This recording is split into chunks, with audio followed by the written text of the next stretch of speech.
Hi, YouTubers. Okay, so now as promised, I said I was going to make a tutorial of how I make my wefts, my machine sewed wefts.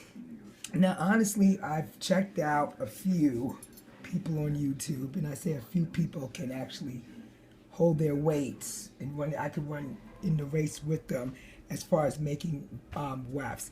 Now they have different methods, tape method. They have girl I checked out with a ribbon. They're all good methods, but for me, I find something I like the wefts to be flat as possible, and especially when I'm working with European hair, it's very fine.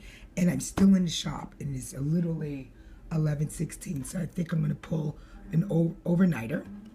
Hence my voice is still raspy when I don't get sleep. So, and also I have cats in my house, so they will have a heyday with this. So being that this is I'm still working on this orthodox. Now, the client didn't want her hair to be hackled. That's how I do my traditional blending for the highlights and lowlights.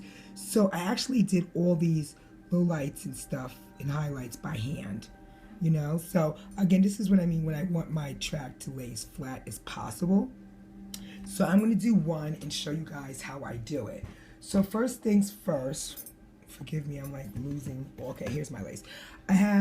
Some people might use Swiss lace. I like German lace. I don't know if you guys can see that.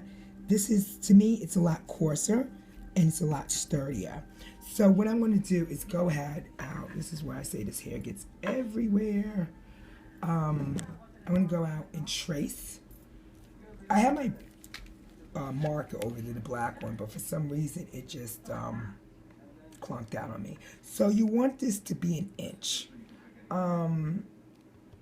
I'm going to do is just dot. I know I'm messing up my countertop again. One of my New Year's resolutions was like, Teresa, don't mark up on the furniture. But I'm using, I don't know if this is a dry erase poster man or something. I know I use it for my sign out, but it is fluorescent and it would help me, I wish I had my marker, know my lines. So like a marker, this is completely dead. This thing has had it. Okay, so I'm going to cut out a strip and I'm going to do one weft because I work faster that way, but I wanted to show how I did it. So this is 1 inch. I'm going to cut out of this lace. Now some people use the tape method and that's great. One girl I saw use glue. For me, that would get a little too messy. So this is a nice sturdy piece. Now, in measuring, my client has actually an abnormal small head. So this, I would say, would be the nape area on the back of the cap.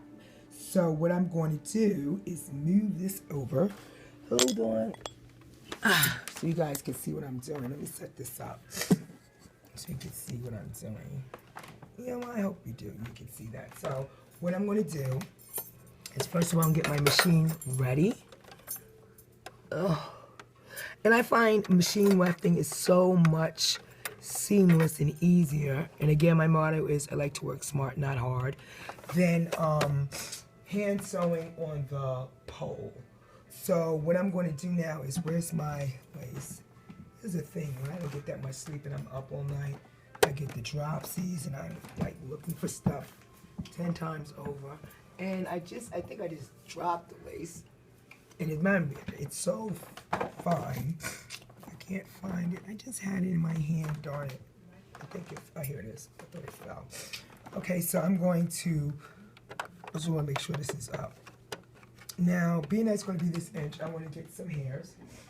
And you know, for this one, I'm going to mix it up a little bit. A little blonde.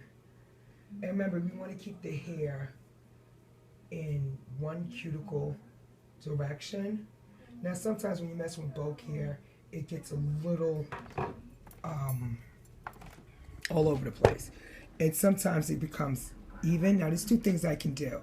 I can clip it out so it's all one length. But what I'm going to do is get some of these hairs, because she just really got this from live donors, where somebody cut their hair. Now, you see how that even this up really quickly?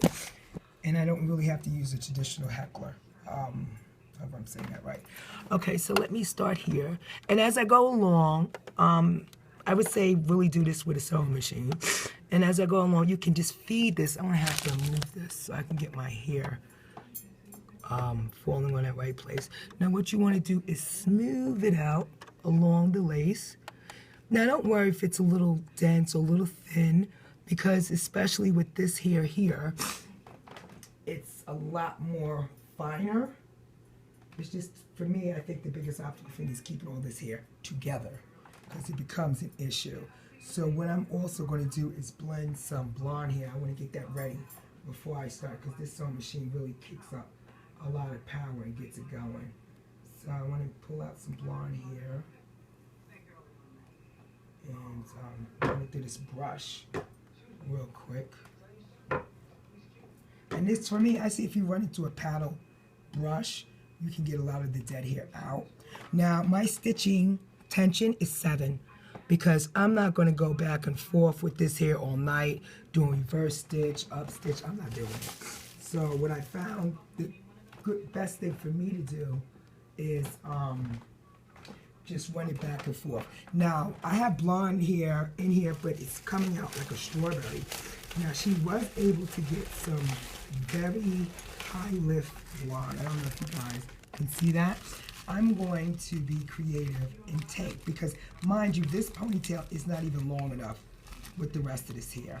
But what I'm going to do is I'm going to go in and add a highlight to it. Very, very, being that it's dark blonde, I'm going to take some out, and I'm just going to add some creatively somewhere around here, because she really likes ash tones. So I'm going to put this here.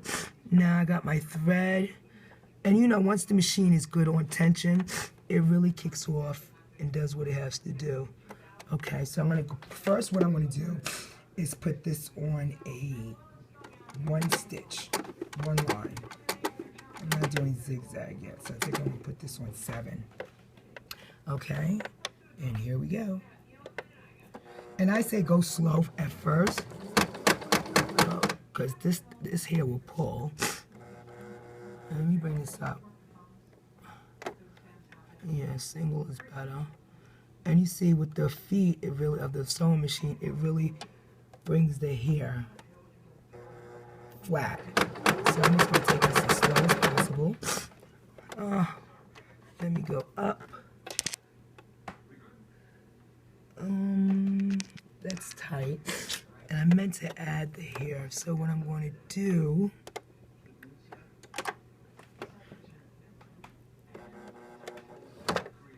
okay, let me put this down because I want to make sure this was up. So what I want to do, okay, she's still pulling this way. Let me get this up here. And let me just pull this down here real quick. I meant to add here. I'm over here talking, I'm forgetting. So what is this that's sticking on here?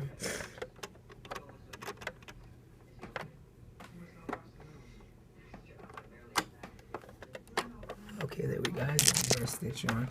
All right, so where's my scissors? I'm going to cut this over, and I'm going to put some more hair on that lace down, which I totally forgot to do because I was running my mouth. And I'm going to run this over. And when it first starts out, it will look like that traditional hand lace when you ventilate by hand.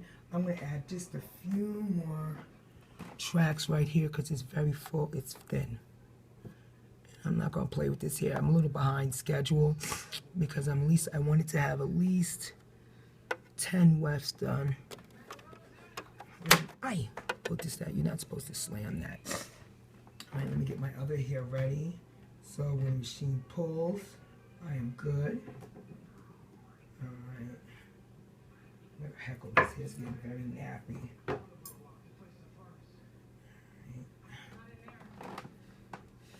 Okay, so this is good. This is my placement setting here. I'm gonna bring it down. And usually when you do this, you need, if you want 7 inches, start with 14. You know what I mean? But I want to cheat and pull this as much